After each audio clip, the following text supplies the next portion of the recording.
16 جولای 1945 روز مهمی بود، ولی نمیدونیم خوب بود یا بد بود. چرا؟ در طول ویدیو متوجه میشیم که چرا. این روزیه که اولین بمب اتم ساخته شده و در نیو مکزیکوی آمریکا آزمایش میشه.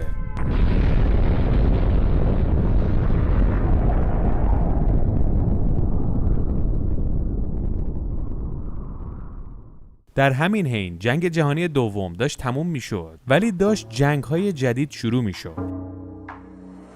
جنگ ایدئولوژی ها بین کاپیتالیستی و کمونیستی که مشخص بود بالا میگیره.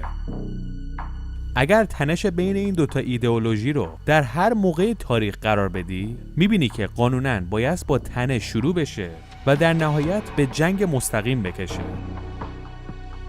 اما این دفعه فرق داشت. جنگ مستقیم شوخی نبود، چون آمریکا بمب اتم داشت و شوروی هم در تلاش بود که بمب اتم داشته باشه و دانشمندان نازی که به دست شوروی افتادن کمکش میکردن که زودتر به بمب اتم برسه. الان میدونیم هیچ جنگ مستقیمی بین آمریکا و شوروی در نگرفت. تنها دلیلش هم بمب اتم بود. اگر بمب اتمی در کار نبود، اینها بارها درگیر میشدن و دنیا رو به جهنم تبدیل میکردن. حالا میخوایم یک تئوری بسازیم که بمب اتم ساخته نشده و ساخته هم نمیشه. ببینیم چه اتفاقاتی ممکن بود بیفته. درسته که در ژاپن 2 تا بمب اتم استفاده شد و تنها جایی که حمله اتمی بهش شده همون ژاپن بوده، اما ژاپن بدون بمب اتم هم شکست میخورد. حالا شاید یه مقدار زمان طولانی تر. قبل از اینکه بمب اتم بهش بزنه، ژاپن تو اقیانوس آرام تقریباً از آمریکا شکست خورده بود. در همین حین شوروی‌ها که آلمان شکست داده بودن، به خاطر جنگ دوم جهانی ارتش بزرگی تشکیل داده بودن و این ارتش الان بیکار بود. دشمن شماره 2 ژاپن هم بعد از آمریکا شوروی بود. پس اگر بمب اتم نداشت آمریکا و خودش هم نمیتونست کار ژاپن رو تموم کنه، شوروی هم آمادگی داشت که بیاد به جنگ ژاپن. آمریکا زود کار ژاپن رو تموم کرد. ژاپن هم تسلیم شد و شوروی فرصت نکرد مثل کره از شمال وارد جنگ بشه و ژاپن هم همونطوری نصف کنن. برای همین ژاپن کمپلت افتاد دست آمریکا.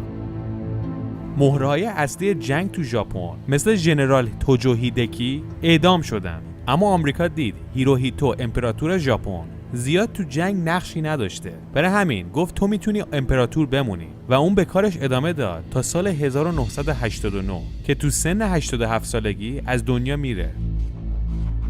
آمریکایی‌ها ژاپنی‌ها رو در انتخاب فرهنگ کشورشون آزاد گذاشتن و گفتن کاپیتالیستی هستین، اما میتونید خودتون برنامه‌ریزیاتون رو بکنین، ولی اجازه این که ارتش درست کنید ندارین. برای همین تا امروز هم ارتش ژاپن زیر پرچم آمریکا داره کار میکنه و نشون میده که مالک کشور کیه.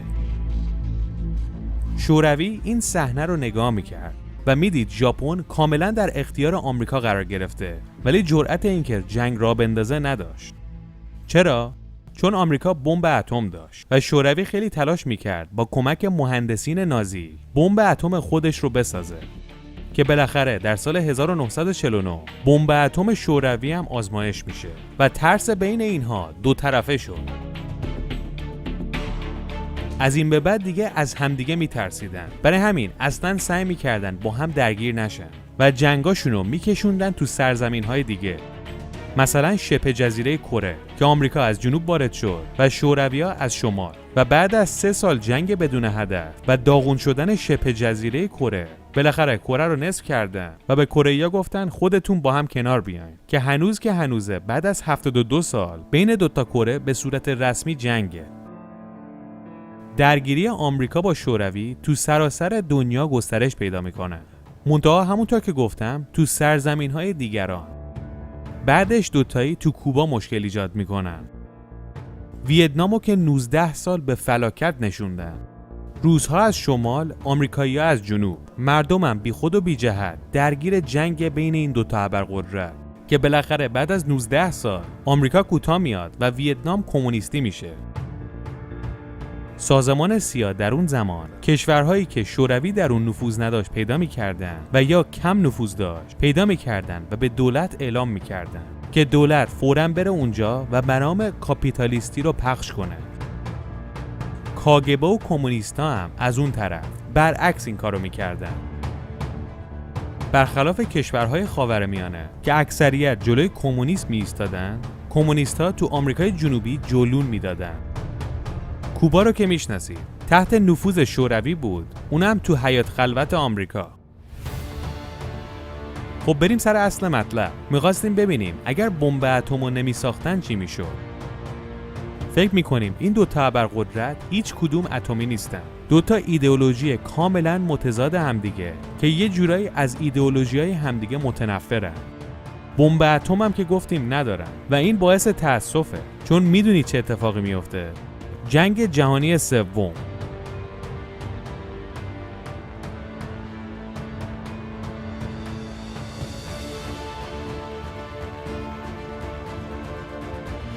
خیلی از کارشناسان معتقدن اگر بمب اتم نبود، جنگ جهانی سوم خیلی زود بعد از جنگ جهانی دوم اتفاق میافتاد. و با وجود اینکه ابرقدرت‌ها اتمی نیستن، ولی با ارتش‌های بزرگی که در اختیار دارن، تمام دنیا رو شخم میزنن و میشه گفت اکثر جاهای آباد زمین به آتیش کشیده میشد.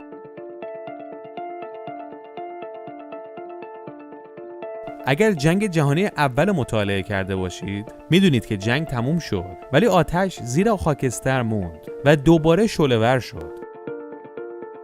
اگر این دو تا ابرقدرت خسته بشن و جنگ جهانی سوم هم تموم بشه، باز دوباره اینها میرن خودشون رو قوی تر میکنن و بعد جنگ جهانی چهارم، همینجوری جنگ جهانی پنجم.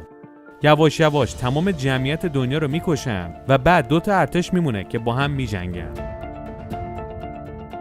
اگر بمب اتمی در کار نبود، شوروی امکان نداشت که قبول کنه غرب اروپا دست آمریکا باشه. برای همین از آلمان شروع میکرد به پیشروی کردن.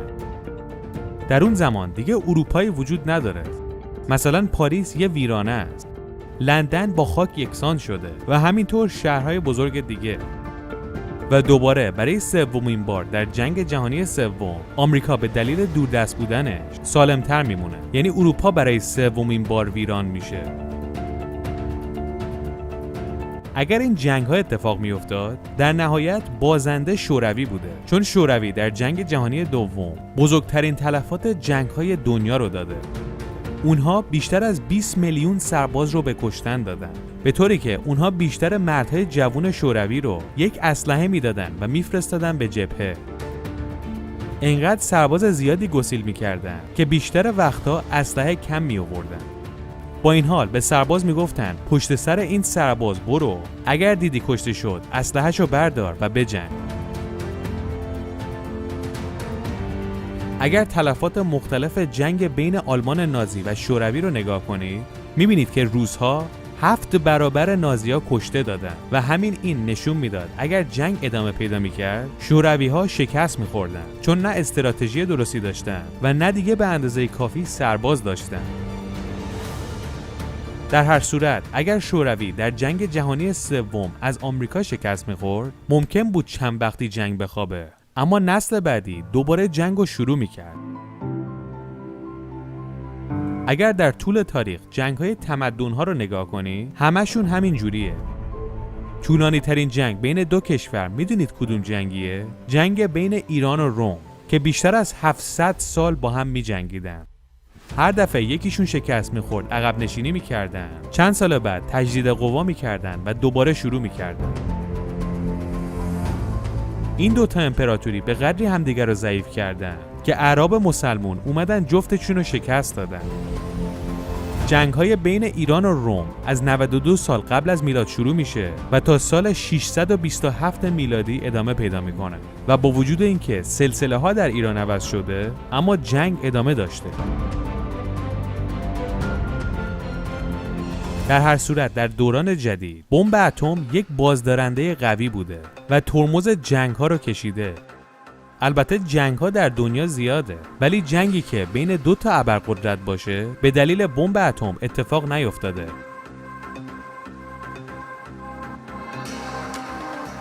البته جنگ‌های فرعی زیاد اتفاق افتاده، مثل جنگ ایران و عراق، جنگ اشغال افغانستان، جنگ خود عراق و غیره. بمب اتم برای ابرقدرت‌ها خیلی سود داشته، چون علاوه بر این که نذاشته اینها با هم درگیر بشن، جنگو از تو مناطق اینها هم برده بیرون و برده تو مناطق دیگه دنیا. ما نمیگیم بمب اتم خوبه، ولی بودنش تا به حال به نفع دنیا بوده و اگر بمب اتم نبود الان جنگ جهانی 14 رو داشتیم انجام میدادیم. حالا 14 هم نه 9. شما نظرتون چیه؟